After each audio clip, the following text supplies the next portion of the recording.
Son Jesus and take the opportunity to be able to study as we continue our lessons on the attributes of God. We're going to be able to see a couple new to us probably, for those who haven't been here. We have talked about previous attributes, and we'll go kind of review that right now, what we've done. But we want to consider what God is, was, and forever will be, and how that affects us as Christians. Because it is our responsibility to know about God, to feel God, to know that what He's been, He is still now to us. So we were able to look at how God is a relational God, how He has that relation towards us. We were able to see that. We were able to see that God is a jealous God. We see it in the Ten Commandments. We see Him speaking. Not worship any statues. Do not worship anything but me.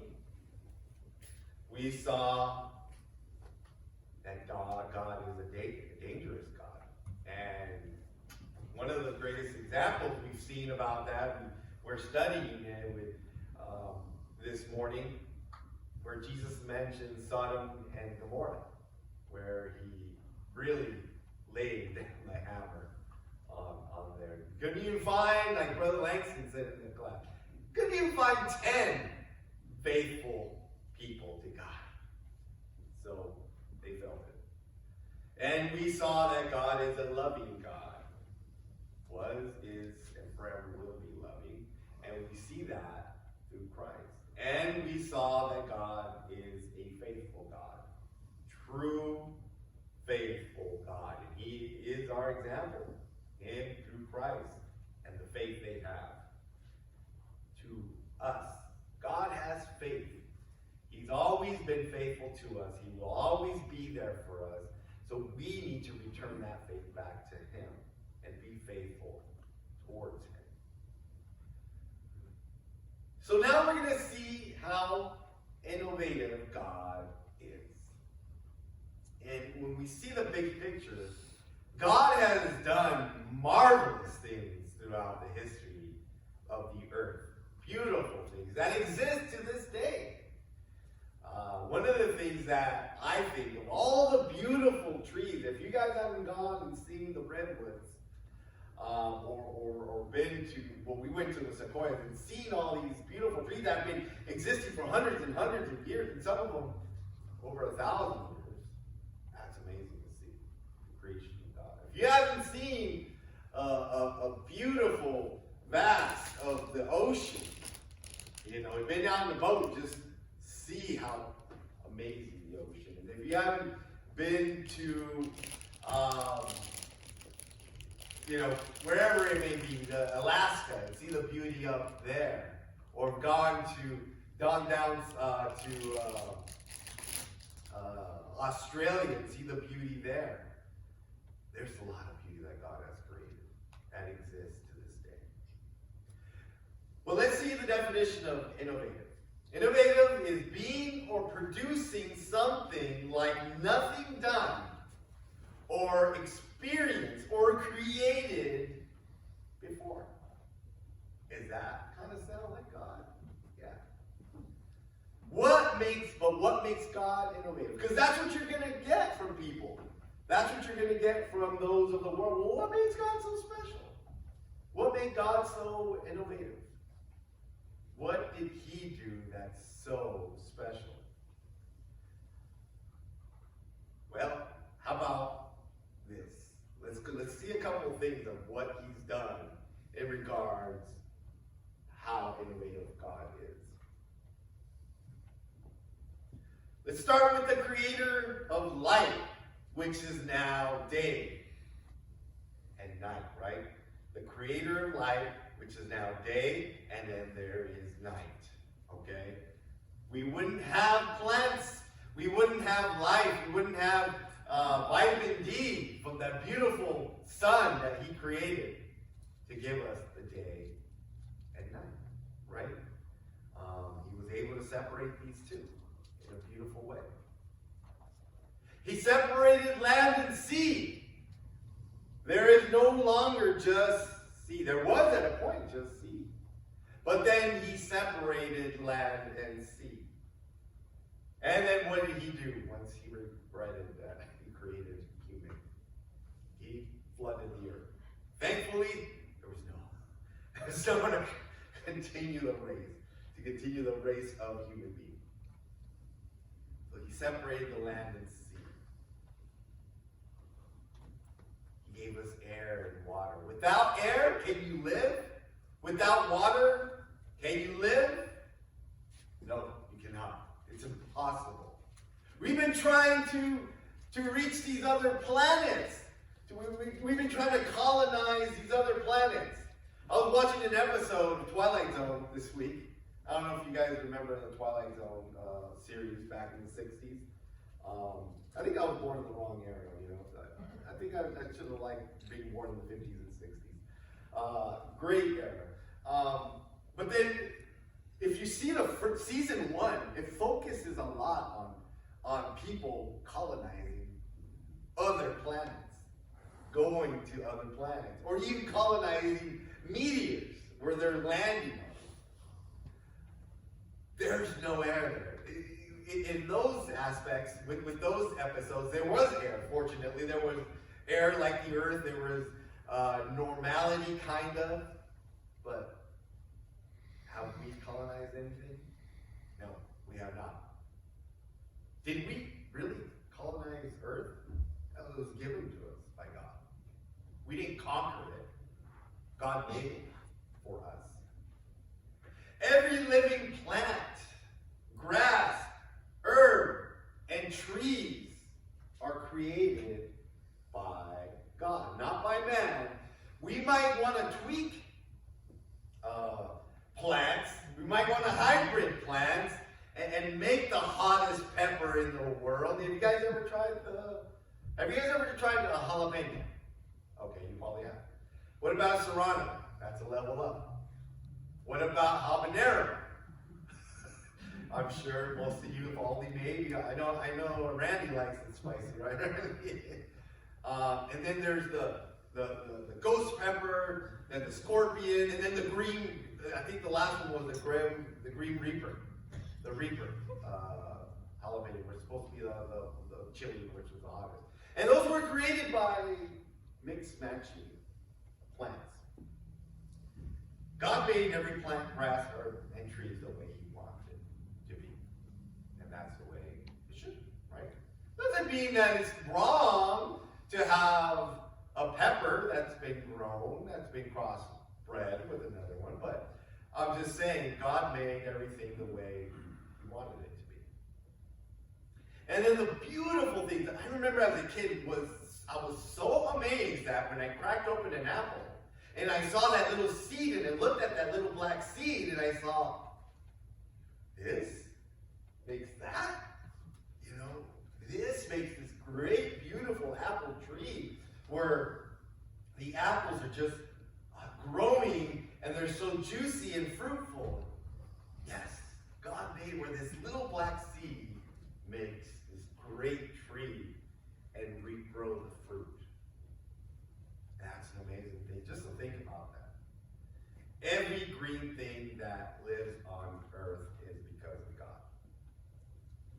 Does that make Him innovative? Yes, it does. Creator of all seasons, winter, spring, summer, and fall. What is your favorite time of year? I preferably like fall. You know, it's a great time. It's kind of in between. You're getting over summer. You're starting, to get cooler weather. You see the beautiful seeds. I know Jamar loves fall. I think that might be one of Jamar's favorites, but because I've seen his pictures that he's taken, and beautiful pictures. And one of them, a lot of them I've seen that they are from the fall season. I personally love it. He created days and years. Now we have days. How many days did it take to create the earth? He started it. And there is years And we are organized because of days and years now. We know that it's supposed to be December 20th, right? 2020. What, am I wrong? No, I think it is December 20th, right? 22. Yeah, December 20th, 2020. Everybody's in a rush to get rid of this year. I've seen so many. And now stickers where they're just like, I'm over it. I'm over it. It is time to get over this year. Okay, are you alive?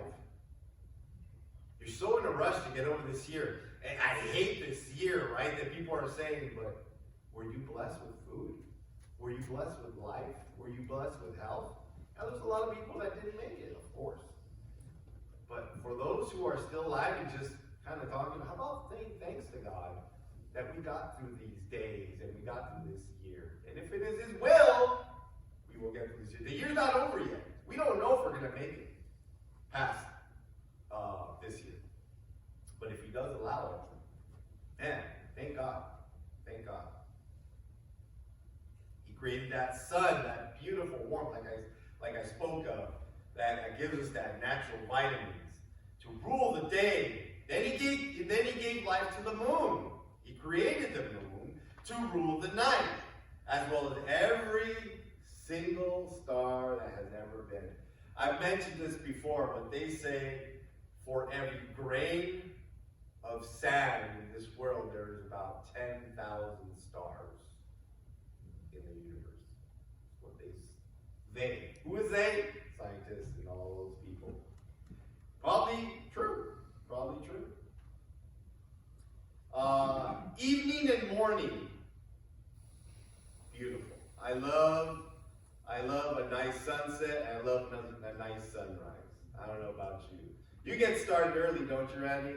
You get to see a lot of sunrises, beautiful things of just kind of, especially in the fall season where you see the sky all pink and beautiful, like it's painted by God. Let's go to Genesis chapter 1. And now let's see some examples. Okay, Alfredo, you've been telling me what He's done, Brother Alfredo, but let's read a couple verses from what He's really done. As it continues here in chapter 1, verses 22 to 23, it says, as He continues His innovation. And God blessed them, saying, be fruitful. Let's start 20. Then God said, let the waters abound with an abundance of living creatures, and let the birds fly above the earth, across the face of the firmament of the heavens. So God created great sea creatures and every living thing that moves, with which the waters abounded according to their kind, and every winged bird according to its kind. And God saw that it was good. And blessed them, saying, be fruitful and multiply, and fill the waters in the sea, and let the birds multiply on the earth. So the evening and morning were the fifth. That was the fifth day. So every living creature. Man didn't create it. We weren't able to create all this beautifulness. However, He did create us to rule over them, right? So every living thing was created, from birds to every sea creature that's ever existed in the earth. And there is a sad thing about that, is there are plenty of animals, because of man, are now extinct. We hunt, we've killed, we've trophied a lot of this stuff. Unfortunately, God created. Don't you think He feels a little like sad when He created these certain? I remember what's that one pigeon that's extinct? The passenger. I believe it's called the passenger pigeon. What a beautiful pigeon! What a beautiful pigeon! And they went extinct. Mammoths. We found proof of them. They're gone. However, some of them might be because it was His will to get rid of them. But there's a lot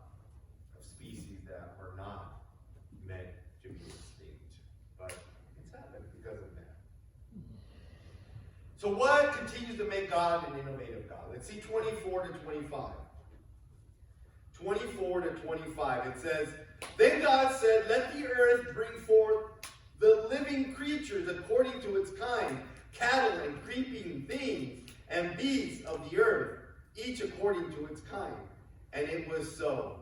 And God made the beasts of the earth according to its kind, cattle according to its kind, and everything that creeps on the earth according to its kind. And God saw that it was good. Next time you want to crush that spider, remember this verse. Everything was created by God. Yeah, there's certain things. My wife hates flying things. She hears buzzing around her, she starts throwing a big old scary reaction. I personally don't mind them. You know, I love those. You ever see those big green beetles that start during spring and they start flying and they start buzzing? I remember catching them and then wrapping them in string and just kind of flying them like a kite. It was fun. But everything comes from God. From a little ant. You see how, have you ever seen one of those Discovery episodes, those National Geographics, how ants cross a river? They don't let water be a challenge to them. You know what they do? They gather so many ants and form a boat. A little boat out of ants. And those that need to make it, there are going to be some that are going to sacrifice, of course, right? Those at the bottom are going to drown. But then they slowly start creeping across the creek or whatever it may be and reach the other side. I was so amazed when I saw that episode. I'm like, wow, from those little creepy things God had made, the instinct they have. All made by God. Cattle, creepy things, and the beasts of the earth according to its kind. This means every living creature that has lived and lives on the earth was created by God. Think about it. Think about how amazing God is. From butterflies to elephants, giraffes, bats, even, yes, right there, dinosaurs, anything, everything else I mentioned, beautiful. All has a purpose on this earth. God just didn't make them to make them.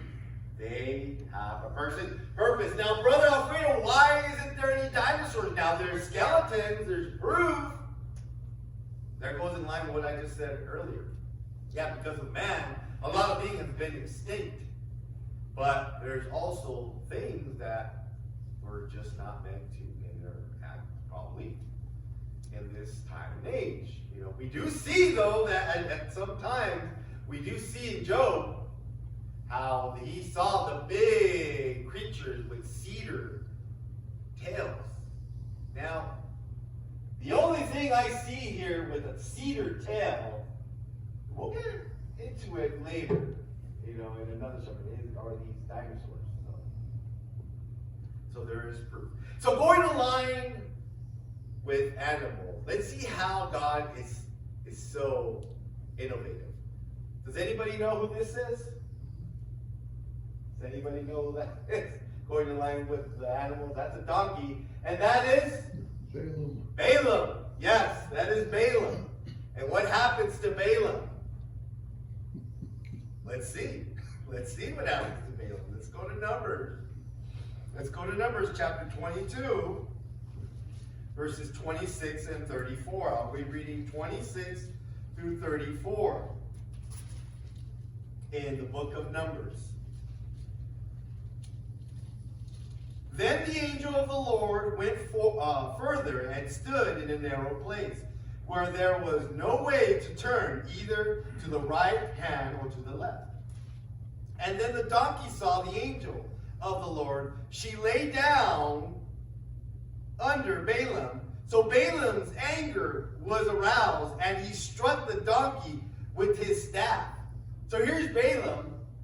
He's going along, and then the donkey sees the angel of the Lord, and he's like, bows down. Right? Then the Lord opened the mouth of the donkey. Kind of reminds you, remember, have you ever seen Shrek? Yeah, it's like, how can a donkey talk? Well, there is proof that God is so innovative that he used a donkey to communicate. Then the Lord opened the mouth of the donkey, and she said to Balaam, what have I done to you, that you have struck me these 3 times? And Balaam said to the donkey, because you have abused me. I wish there was a sword in my hand, for now I would kill you. So the donkey said to Balaam, I'm not your donkey on which you have ridden. Ever since I became yours to this day, I was ever disposed to do this to you. And he said, no. Then the Lord opened Balaam's eyes, and he saw the angel of the Lord standing in the way of his drawn sword in his hand. And he bowed his head and fell flat on his face and said to the angel of the Lord, and said to him, why have you struck your donkey these 3 times? Behold, I have come out to stand against you, because your way is perverse before me. The donkey saw me and turned aside from me these 3 times. If she had not turned aside from me, surely I would also have killed you by now and let her live. And Balaam said to the angel of the Lord, I have sinned, for I did not know you stood in the way against me. Now, therefore, if it displeases you, I will turn back. So what a beautiful story here in regards to how God is so innovative that he uses a donkey to kind of communicate. But what does Balaam do? He talks back. He's still angry. He's still angry at the donkey. But God uses the donkey to communicate with Balaam the prophet. But then God opens Balaam's eyes, right? To see the angel of the Lord. So now he sees, whoa, there is the angel of the Lord. And then the angel rebukes him for saying what? He has perverse ways before him. If you haven't read, I just read a part of it, but if you take the time to read all of what Balaam did in his time on earth, I recommend you do that. But this is just an example to show you how God is innovative. Now let's move on to the next attribute. God is an interested God. He is also an interesting God, of course, but he is an interested God in us. What's the definition of interested? Showing curiosity or concern about something or someone, having a feeling of interest. Concerned, involved, implicated, affected, connected. Is God concerned about us? Yes. Is he involved with us? Yes. He's connected. Let's read Genesis chapter 2 and see how God is so interested in us. This is a good example here. Chapter 2 of Genesis. I'll be reading verses 18 through 20. Genesis chapter 2, verses 18 through 20. It says, and the Lord God said, it is not good that man should be alone. I will make him a helper comparable to him. Out of the ground of the Lord, God formed every beast of the field and every bird of the air, and brought them to Adam to see what he would call them. Let's stop there. So, actually, let me continue. I'm sorry. So, what he would call them, and whatever Adam called each living creature, it was its name. So Adam gave names to all the cattle, to all the birds of the air, and to every beast of the field, but for Adam there was not found a helper comparable to him. So God's kind of like, he creates all these animals, and then he's kind of curious to see. He brings these animals towards Adam, and God wants to know what? He's curious to know what he's going to call all these creatures. He wants them to name them. So they're going to have a name, right? Because of Adam. So then he does this, then Adam goes ahead and what? Names all these creatures. So there was a connection there. So God knows everything, of course. God knows what he was going to do. God knows what's going to happen. You know, when a drop of water falls into a cup, a lake, or whatever, it's going to ripple, right? You already know that. But isn't it interesting to see it still happen? And you're like, whoa, the ripples still happen? God knows, God knew, but he went ahead and he said, as it says there in verse 19, out of the ground the Lord formed every beast and every of the field and every bird, and brought them to Adam to see what he would call them. So he was interested to know what he would call them. Genesis chapter 2, verses 21 and 22. It says, and the Lord caused a deep sleep to fall on Adam, and he slept. And he took one of his ribs and closed up the flesh in its place. Then the rib which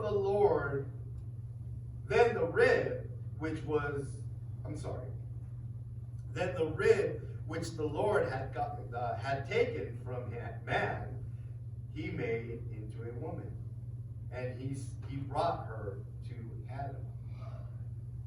Okay, let's stop there. Brought her to the man. I'm sorry, I can't read today.